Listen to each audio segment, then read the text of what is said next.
It's the Michael Patrick Leahy Show, broadcasting live from downtown Nashville. Now, here's Michael Patrick Leahy. And welcome back to the Michael Patrick Leahy Show. We're broadcasting live from our studios in downtown Nashville. We'll be getting to a report from Todd Bensman momentarily, but I want to bring you up on a couple of other things. Let's go back to what's going on in L.A. Turned out L.A. firefighters, they fired a bunch of them over the vaccine, and they're doing a lot of crazy stuff. We have a clip to talk about that. Here we go, clip 10.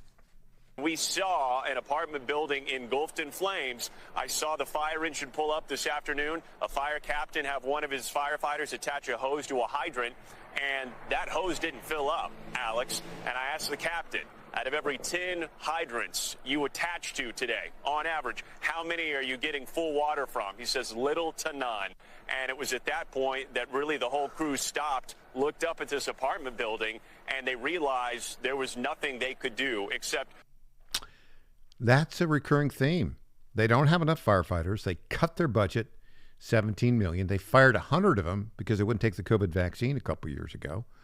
And because of the stupid policies of the stupid governor of California, Gavin Newsom, who basically tore down a bunch of dams and diverted the water to the Pacific Ocean that should have gone to Los Angeles. They don't really, they have a number of fire hydrants. I guess the vast majority of them don't have any water.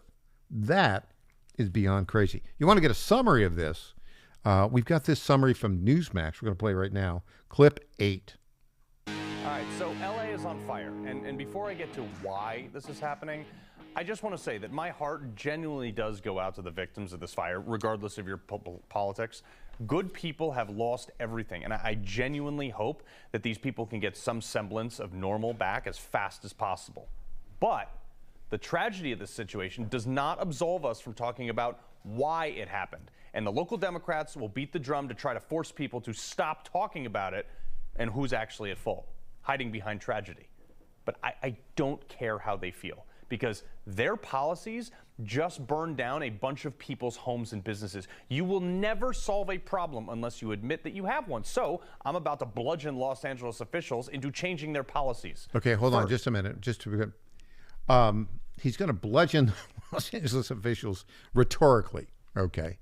But you might want to write this down, because I saw this and I said, oh, this is a very good summary of all the stupidity of the left-wing progressive elected leaders in Los Angeles and California. All right, let's go with the rest of this.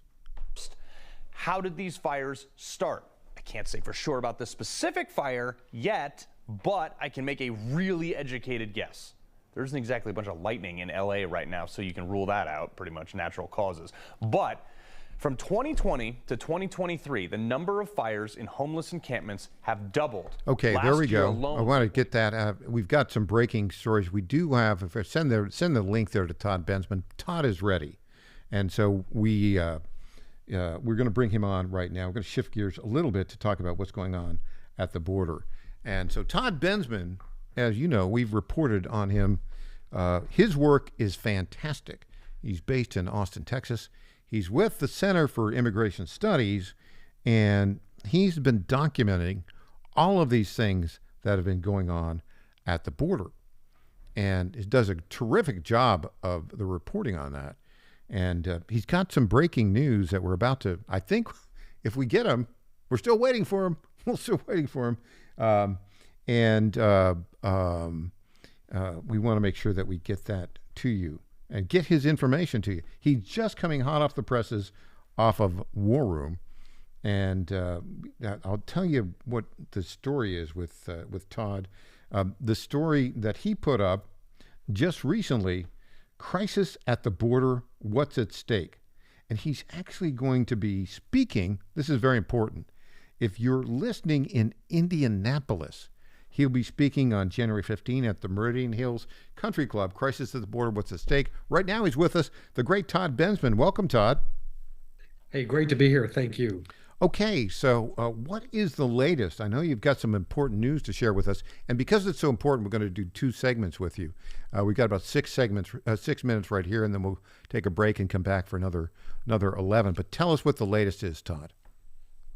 Sure. Well, I'm just finishing up a three-part series from a reporting trip I took to Chicago, Illinois. Of course, you guys are used to me always going down to Mexico or Colombia or Panama or whatever. Well, hold on here.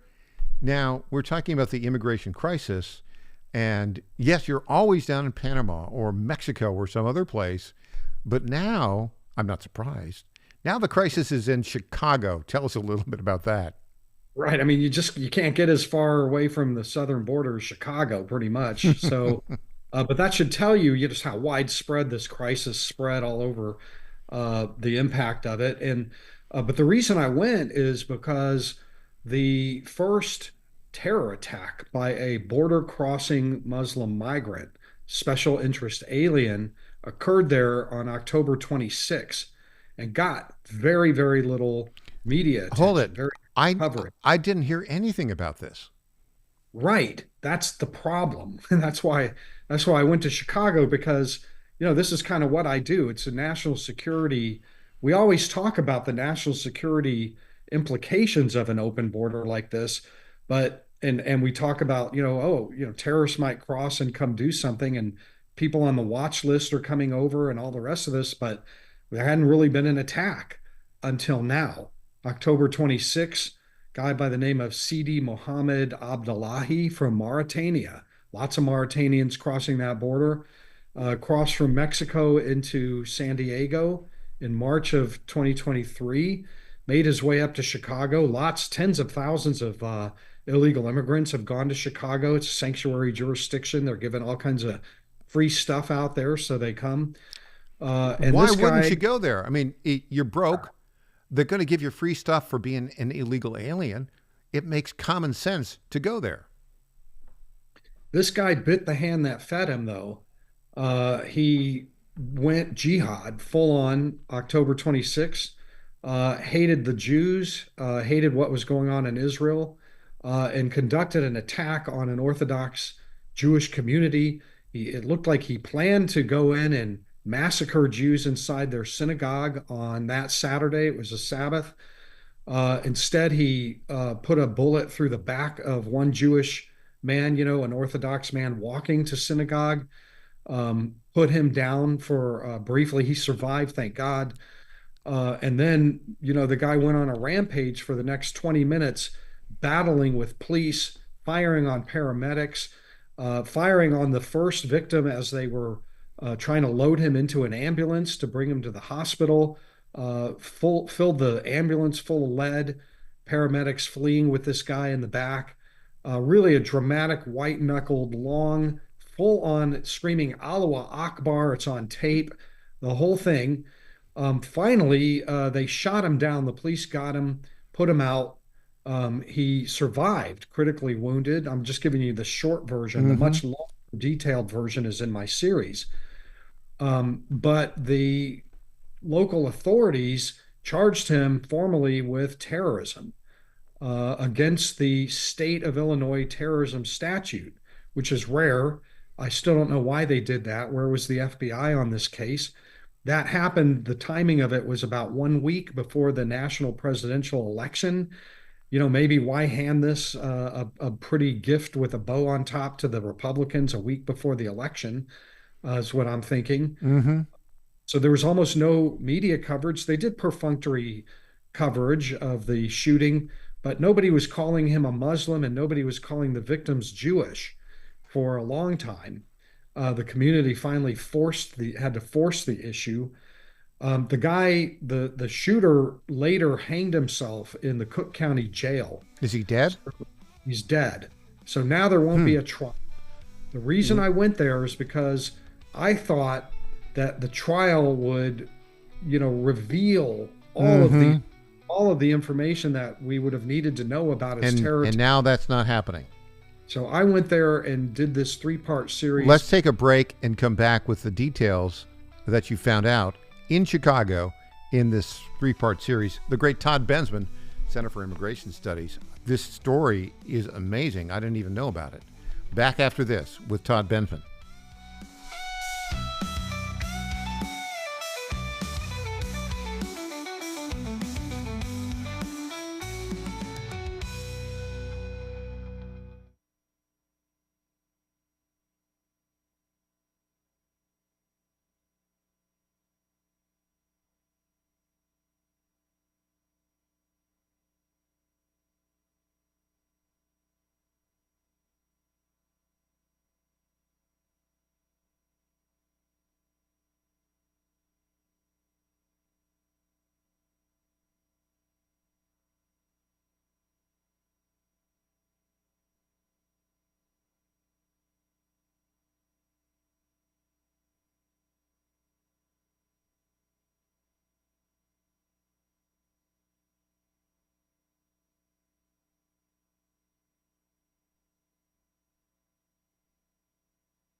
Welcome back to the Michael Patrick Leahy Show.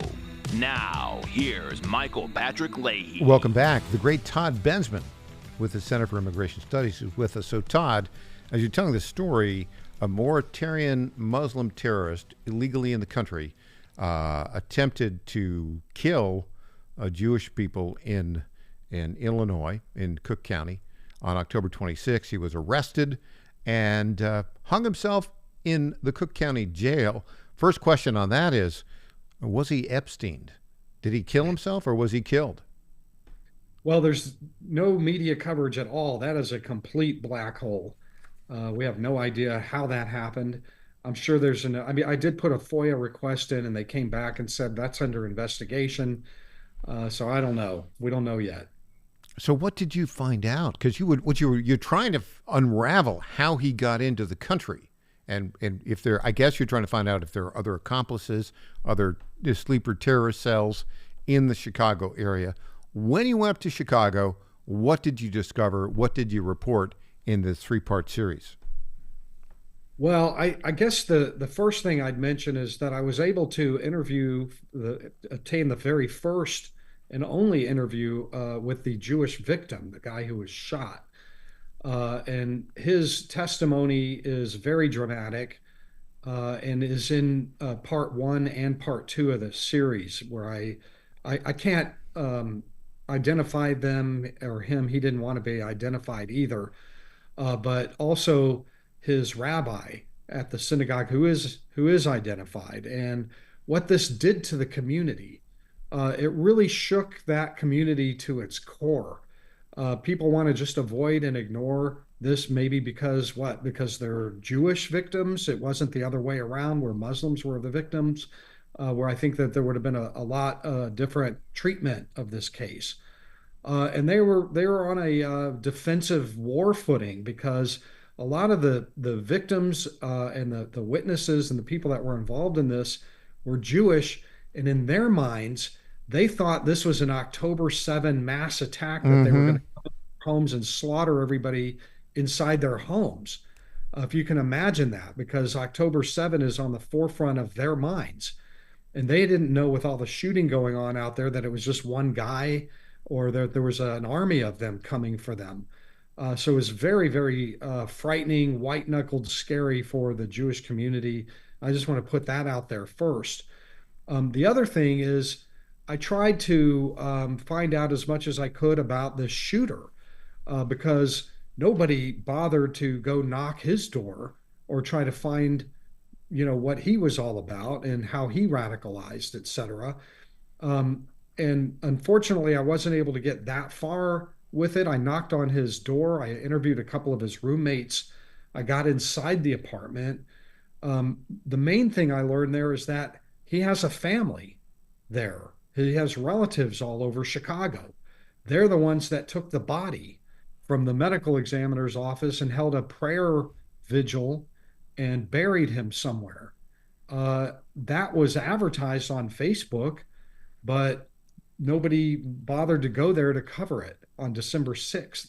That would have been the opportunity to find out a lot more about this guy. But what we do know is that they got his phone. They looked at his search history, and it was filled with jihadist, pro-Hamas propaganda, death propaganda, the usual stuff. This guy caught the virus. He was wearing a green workman's safety vest. That was a deliberate choice. In case you haven't noticed, all of the pro-Hamas demonstrations around the world have those people are all wearing the green safety vests, or yellow, sometimes orange, but they're workman's safety vests. This guy started his attack. He was going to go out wearing one of those. So that tells you kind of what he was about. He pre-planned this attack methodically. He searched for synagogues in this area, Jewish community centers in this area. He got a weapon. We don't know how he got. It was a semi-automatic handgun. He searched gun stores. I went to the gun store. They said that they've ruled that out, that he got it at that gun store. We don't know. But maybe among the most important things that I learned out of this was that the FBI, I asked them, where were you guys? Why is there a major jihadist terror attack in a giant city by a border crosser illegally present, not an FBI case? And the answer was, we were in support of the local police department, and now that he's dead, we have closed our case. Conveniently. We don't know whether they ruled out co-conspirators. They haven't told the community. The community is telling me, we don't know if he had all kinds of friends out there and they're biding their time and now they're going to come next. Mm-hmm. And that, we have no idea. We're scared still. Were you able to speak with any of his family members? I tried my hardest. They've all gone into hiding. But there's no doubt he had relatives there. Did they arrive here legally? The Mauritanian Muslims that are his relatives? Don't think so. We've had about 20,000 Mauritanians cross the southern border in the last couple of years. 20,000. Some of them came in on CBP-1. There is a Chicago Mauritania community. They're the ones that handled the funeral and the service. The family members apparently are involved in the Chicago Mauritanian community, but the community is on a Facebook page, basically. Mm-hmm. Wouldn't talk to me. Everybody's gone into hiding. There's a good reason for that, because there is a storm coming over Chicago. I don't blame them for not wanting to get quoted or get involved, because Tom Homan just came back from Chicago, in case you missed this, and said that basically, we're going to war with your leadership there, because we're going to do a mass deportation program.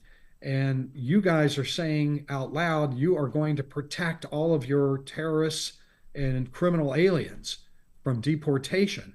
And they are. The mayor of Chicago, Brandon Johnson, is saying, we're going to battle you. You are not getting a hold of our immigrants. And Homan said, I'm coming to Chicago on day one. I'm going to be there on the first day in Chicago. So that sets things up for more discussion about this terrorism case. Is Chicago on January 20th, the afternoon, going to be the tip of the spear in the battle between the Trump Department of Homeland Security and the far left local mayors who want to protect illegal immigrants? Right. Want to protect illegal immigrants. I just want to point out, want to protect criminal aliens. Good point. Okay? Because that's really what sanctuary is about most. Those are the ones that Homan says he wants to go after first anyway. Mm-hmm. Who in their right mind would ever inflict such a virus on their own people, a deadly virus like criminal aliens? How will that play out on day one? When they're going to protect these criminal aliens, Homan's going to show up there, I imagine, with various federal agents. The potential of conflict with the city of Chicago officials? I don't know how that's going to unfold. I'm not on the interior of that, but he says, I'm coming here and I'm coming here in force. One thing that he has mentioned a few times, a little bit obliquely, is, it is a federal crime, a felony to harbor illegal aliens who or obstruct deportation of criminal aliens or illegal aliens that are under a lawful removal order from a judge. Can we anticipate a possible arrest of Mayor Brandon Johnson if he resists and violates that law? Well, I think a lot of people would probably take great pleasure in that. I don't know if that's going to happen, but I'll be watching for something like that. I don't really know how they're going to do this. The state of Illinois just passed a law allowing anybody in the state to immediately change their name, to legally change their name, including illegal aliens. Mm-hmm. So a little technique to avoid law enforcement, basically. You got it. Yeah. You got it. And they're rushing that thing through in the dead of night, sort of a thing. Is that going to pass? Has it passed yet? I haven't checked on it today, but yesterday it had passed one of their chambers. It looked like it was heading to another chamber that was all for it. So, and then, the governor probably is going to sign it. He's a blue liberal. I wouldn't be surprised if that thing was signed, and I'm not sure what the federal response could be to it. But you can imagine there is a clause in it I read that they say requires anybody changing their name to report the new name to ICE, Mm. but there's no or federal authorities, Is there no mechanism to do that? a mechanism. Yeah. How So do people, Todd Bensman with the Center for Immigration Studies, where do people go to read your 3-part series on Chicago? it's all at CIS.org, Center for Immigration Studies.org. Parsing Immigration Policy, our podcast, is coming out today with me as the guest talking this whole thing out, the case, everything we found, what we're doing, and of course the pieces are all there. And we'll be For happy to promote that at the Tennessee Star and the Star News Network. Todd, the work you're doing is beyond fantastic. We are so honored to have the outstanding relationship we have with you. Next time you have a big story, which is probably going to be pretty soon, come back on and join us if you would, please. Thank you. I do appreciate it. Todd Bensman, the great Todd Bensman. I'll be at the First Principles Forum in Indianapolis. January 15th. January 15th, Meridian Hills Country Club. If anybody's watching. Meridian Hills Country Club, January 15th, Indianapolis. Todd Bensman will be there speaking on the immigration crisis. What's next? Todd, thanks for joining us. Thank you. All right. When we come back, we'll have more. This is the Michael Patrick Leahy Show.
My fellow Americans, I have to tell you about my good friends at D.T. McCall & Sons. They have furniture and appliances and a lot more. They've been family-owned in Middle Tennessee for over 100 years, and they're not going to rip you off. No hidden charges, no delivery charges, no charges for all of the crazy things. These are sick people at the lumber yards. These are very sick people. They charge you for cords and hoses and haul off. They charge you for all of these things. They call them hidden charges. It's the type of surprise that you don't want to see. It's like an October surprise, but it's worse. D.T. McCall & Sons, they're not going to do that. They're great people. They're going to give you a great deal. With locations in Lebanon, Carthage, Lafayette, Cookeville, and Franklin, D.T. McCall & Sons will give you the deal of your life. Check them out today or go to dtmccalls.com. Impersonator not endorsed by Donald Trump. Hey, I'm Governor Bill Lee, and I want to talk to you about an important education bill in Tennessee. Everyone knows that education has the power to change the trajectory of a child's life forever. And anyone who's raised a child knows that each one's different in their educational needs, and their learning styles, and their talents. The fact is, parents know their own children best. They know what's best for their education and their future. That's why I'm here to talk to you about Tennessee's Education Freedom Act. It empowers parents across our state to use their tax dollars to choose the school that allows their child to thrive, regardless of zip code or income, all while making significant investments in Tennessee's public education. If you want to learn how you can help make the Education Freedom Act a reality in Tennessee, go to educationfreedomact.com and write or call your state representatives. It's educationfreedomact.com. This ad is paid for by Job Creators Network. Welcome back to the Michael Patrick Leahy Show. Now, here's Michael Patrick Leahy. And welcome back. We are joined on our Zoom Newsmaker line right now by the very best political reporter in the country, our very good friend, Neil W. McCabe. Good morning, Neil. Michael, very good to be with you, sir, on this very solemn day where America bids farewell to President Jimmy Carter. And all of us, I hope, are taking a moment or two to reflect on those 4 years that really made Reagan possible. Well, yes. He's been described by Donald Trump as a good man who made bad decisions on policy. He died at One of his bad decisions, Michael, was he gave on his last day in office, he gave a presidential pardon to Peter Yarrow, who you remember was Peter of Peter, Paul, and Mary. Didn't he just pass away? Who was just called to his reward. And Yarrow was, it was a federal charge of sexual misconduct with that teenager because it happened in a District of Columbia hotel room. And Jimmy Carter thought, on the way out, why not, right? I pardoned all the draft dodgers. So, what's a sex offender? I thought Trump had handled the questions about Jimmy Carter very well. Yes. The regime media, which is being increasingly seen as irrelevant and, singing the same old tune that people are getting tired of and trying to do the bad, orange man bad angle. They asked him, they said, isn't it disrespectful for you to say that Jimmy Carter, who just passed away, made some policy mistakes? He said, no, look, I said he was a good man who with whom I had disagreed on policy. Are you seeing what I'm seeing? That we're seeing the real Donald Trump, and that people are able to see the real Donald Trump as a good guy who knows how to get things done, who is, trying to work with all sorts of people. And the regime media is being exposed as just a bunch of, left-wing hacks. There were times in the first term where we saw Donald Trump, the statesman, because remember, our president is both prime minister, head of government, and monarch, head of state, right? So it's this it's this dual hat. And because of the contentious nature of the first half and the way the Democrats, not just the Democrats, but their allies in every institution in the country, and frankly inside the government, never accepted his presidency. He was constantly on sort of, I don't want to say on the attack.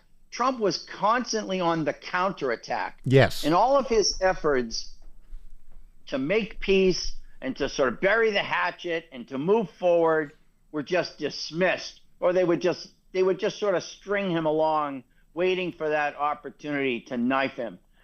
Now, his claim to the White House is rock solid. There's no contention.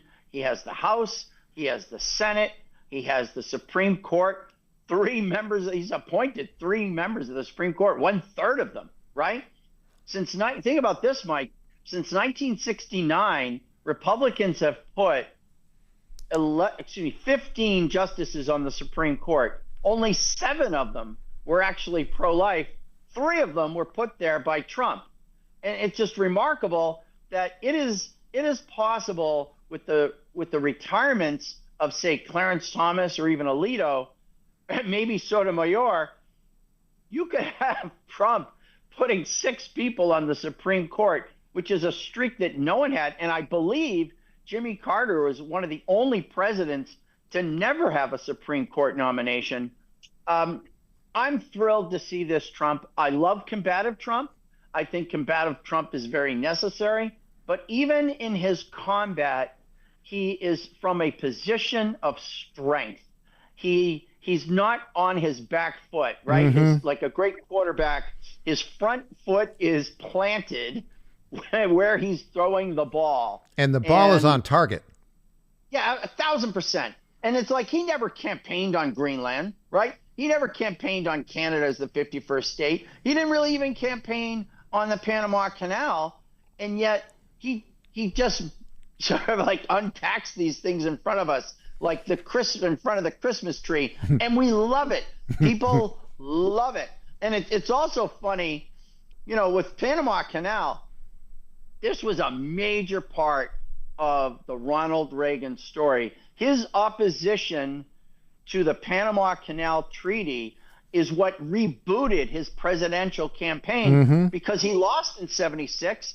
And, by 1978, nobody remembered that he beat up the protesters at Berkeley in 1967, right? All of that stuff that had made Reagan such a great governor of California, it was over. People had forgotten about it. He was a lion in winter. And then the Panama Canal Treaty gave him that platform to go around the country and to go on TV and have a new issue, like when Trump went to East Palestine, Ohio. Right before Ohio, that visit to Ohio, it was kind of like, what are we just refighting 2020? Are we just refighting the old wars? He had a new issue, and it's interesting to see how the old Reagan hands who despise Trump are going to handle this Panama Canal thing. Neil W. McCabe, you personally have a distinguished record of military service to the United States. You served for many years in the Coast Guard. You served in the Army for many years. You won a Bronze Star. You earned a Bronze Star for your service in Iraq. I look at what Trump is doing in foreign policy, and I think this is not just a reinvigorated Monroe Doctrine. Let's buy Greenland. Let's take back the Panama Canal. Let us rename the Gulf of Mexico to its proper name, the Gulf of America. This is the Trump doctrine. America will be the dominant and only superpower in the Western Hemisphere. Your thoughts on that? No, 1,000%. Of course, President Truman tried to buy Greenland. And the reason why Truman and the Truman administration wanted Greenland is because it was so critical during World War II. The convoys that went between the United States to England, they had this gap. They called it the bomber gap, because the bombers from Europe or England and the bombers from the United States who were escorting the convoys they could only go so far, and there was this space in the middle called the Bomber Gap. And so Greenland is a critical part of that. And so by putting forces in Greenland, we sort of are in a position to dominate that middle North Atlantic. And you talk about the Coast Guard cutter Hamilton was sunk by a German U-boat in 1940 when it was escorting critical convoys from Greenland, because of the minerals from Greenland were so important for our munitions. And so FDR didn't want to activate the Navy because he thought it would send a bad signal. So we had the Coast Guard escort those convoys. The Germans recognized what was going on, and they sank Coast Guard cutter Hamilton over it. And so, yeah, Greenland, the idea that Greenland is some kind of farcical idea is insane. Its people are absolutely ignorant of the history. It was something that Truman should have followed through with, but like a lot of things in the Truman administration, we don't need to relitigate that. But certainly the Panama Canal is vital. What, 2/3 of our trade goes through the Panama Canal? Mm-hmm. Our Navy ships go through the Panama Canal. And isn't a Chinese company running it now? The Chi-Coms have been running the Panama Canal for 10 years plus, and we just sort of let it ride. It's absolutely insane. There's talk that the Chi-Coms want to build their own canal in Nicaragua, and it's like, God love them, go for it.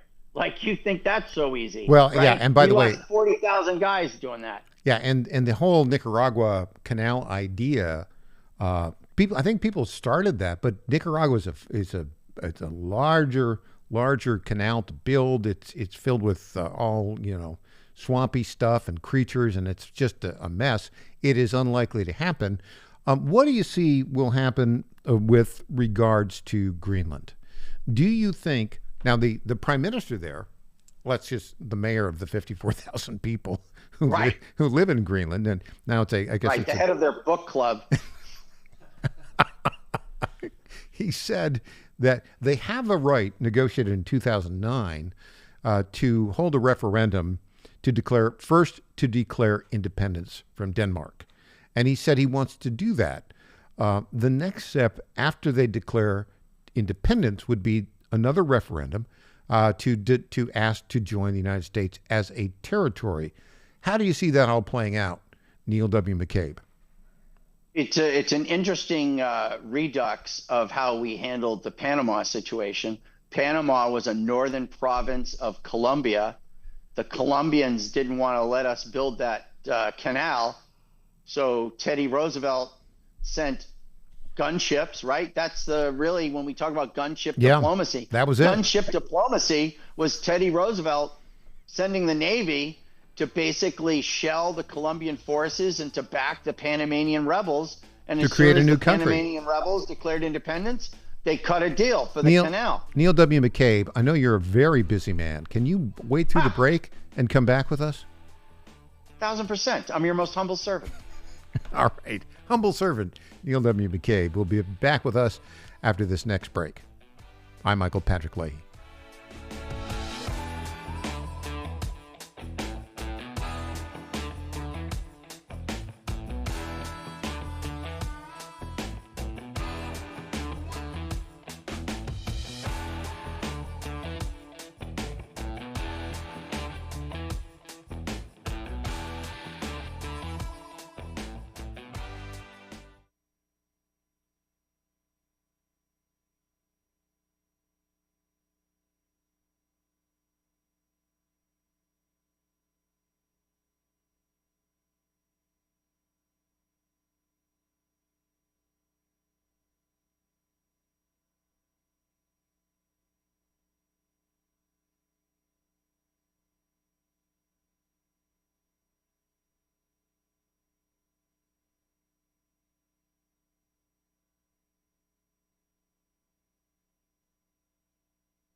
Welcome back to the Michael Patrick Leahy Show.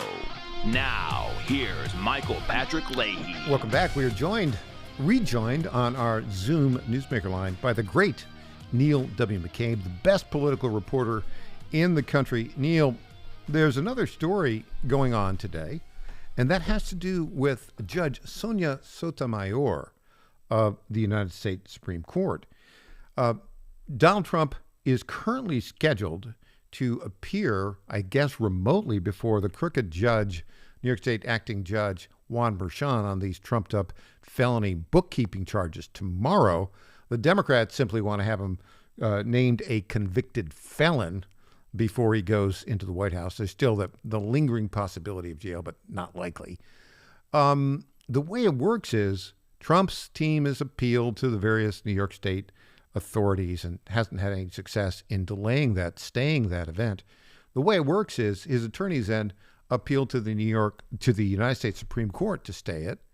The way it works is each justice has one circuit that they cover. New York is covered by Sonia Sotomayor, no friend of Donald J. Trump. And she has asked, they sent that request yesterday. She asked for the state of New York to say why that sentencing should continue. They responded today about an hour ago and said, oh yeah, it should continue because we got to exhaust all of the state legal authorities before we go to the Supreme Court. What are your thoughts on this? What's going to happen in the next 24 hours on this? Neil W. McCabe. Yeah, I'm pretty sure that Sotomayor is going to allow the state of New York, or at least Judge Merchan, to move forward and get this epithet secured. I believe that Trump can still appeal to a higher court. You can go to like a federal court when you basically argue that you can't relitigate the facts of the trial or anything that happened in the trial, but you can say that I was denied due process, and so the spirit of the Constitution was not present, and so I believe that's still available to him. But it's interesting with Judge Merchan, whose daughter has made $100 million from donors, and who has donated to the Biden campaign. He said that the Trump legal team was correct in their arguments, and he ruled these mistakes, or basically they turned out to be mistakes because of the immunity ruling from the Supreme Court. He said they were harmless errors. And so this is our bizarre world where he's going to go forward with sentencing and there will be no sentence. Yes, there were errors. Yeah. But they were harmless. Let me ask you this question. So, go ahead.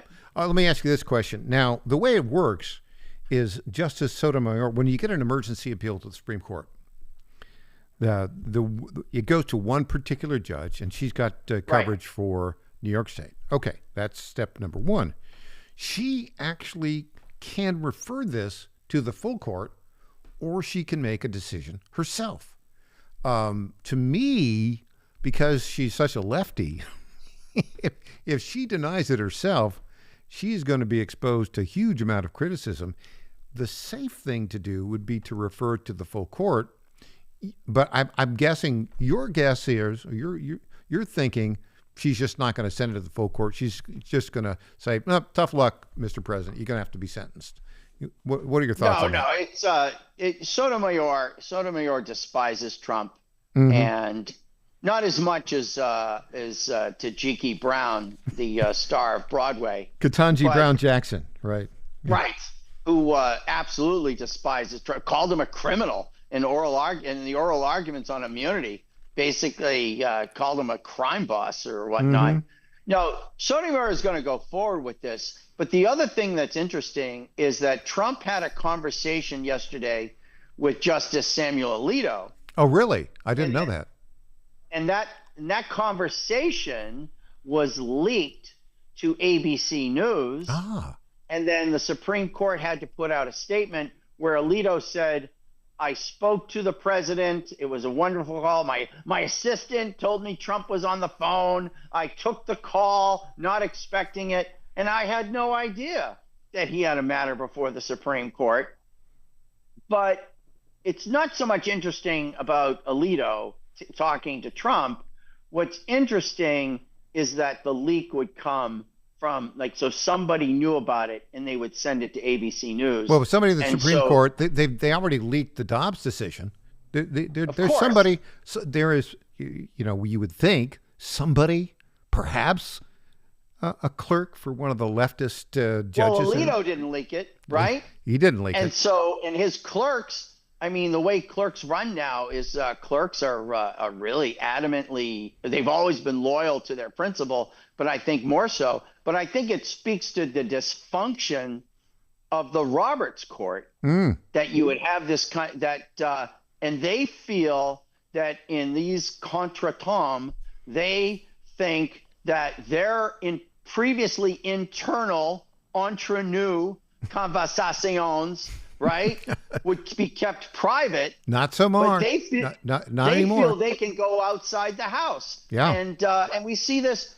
We see this a lot, Mike, in bad marriages, right, where couples will complain about their partners or whatnot outside the marriage, and it's awkward for everybody. But I think it speaks the dysfunction of the Roberts Court. Frankly, is also going to come to an end one day because he's like 70 years old. He's almost as old as Sotomayor. Hey, Roberts and I were classmates at Harvard. Roberts and I lived in the same hallway in the same dorm freshman year. Did he buy drugs from Bobby Kennedy Jr.? He did not. He was actually a very nice guy, very quiet, but very focused. I think he's a fine guy. I think that Roberts isn't so much compromised by blackmail. He's compromised by the hundreds of thousands of dollars in fees that his wife collects as a legal headhunter working with all the major law firms. Boom shakalaka. And on that note, Neil W. McCabe, outstanding analysis as always. Looking sharp there in your super duper studio. Well, listen, it's not Casual Friday. It's Work Thursday. Neil W. McCabe. We'll talk to you next week. Thanks so much, my friend. Yes, you will, sir. Be good, Michael. We'll have more. Tom Papper joins us in the Tennessee Bonus Hour next.